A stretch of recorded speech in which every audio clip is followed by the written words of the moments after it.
ಪೂಜೆ ಪ್ರಶಸ್ತಿ ನೀಡ್ತಾ ಇದ್ದೇವೆ.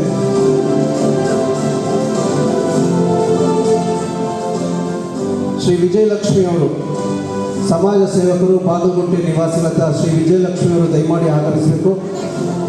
ಅವರು ಕೂಡ ಓಲ್ಡ್ ಏಜ್ ಕೇರ್ ಎಂಬ ಸಂಸ್ಥೆಯನ್ನು ನಿರ್ಮಾಣ ಮಾಡಿ ಅವ್ರದ್ದೇ ಆದಂತಹ ಸೇವೆ ವಿನಯ ಇವತ್ತು ಸಮಾಜ ಸೇವೆಯಲ್ಲಿ ನಿರತರಾಗಿದ್ದಾರೆ. Shri Vijayalakshmi care age foundation ಸಂಸ್ಥಾಪಕರು. ದಾಸಹಳ್ಳಿ ಕ್ಷೇತ್ರದ ತರಬನಹಳ್ಳಿಯಲ್ಲಿ ಹಲವಾರು ಅನಾಥರಿಗೆ, ವೃದ್ಧರಿಗೆ ಆಶ್ರಯ ನೀಡಿ ಅವರು ಇವತ್ತು ಅವರ ಬಾಳಿನಲ್ಲಿ ಬೆಳಕಾಗಿ ಅವರ ಅನ್ನದಾತರಾಗಿದ್ದಾರೆ. ಶ್ರೀ ವಿಜಯಲಕ್ಷ್ಮಿ ಅವರಿಗೆ ಪ್ರಜಾಹಿತ ಸಂರಕ್ಷಣಾ ಸಂಸ್ಥೆ ವತಿಯಿಂದ ಸುವರ್ಣ ರತ್ನಶ್ರೀ ಪ್ರಶಸ್ತಿ ನೀಡಿ ಗೌರವಾನ್ವಿತವಾಗಿ ಅವರಿಗೆ ನಾವು ಒಂದು ಗೌರವ ಪ್ರದಾನ ಸಮಾರಂಭವಾಗಿ ಸುವರ್ಣ ರತ್ನಶ್ರೀ ಪ್ರಶಸ್ತಿಯನ್ನು ಕೊಡ್ತಾ ಇದ್ದೇವೆ.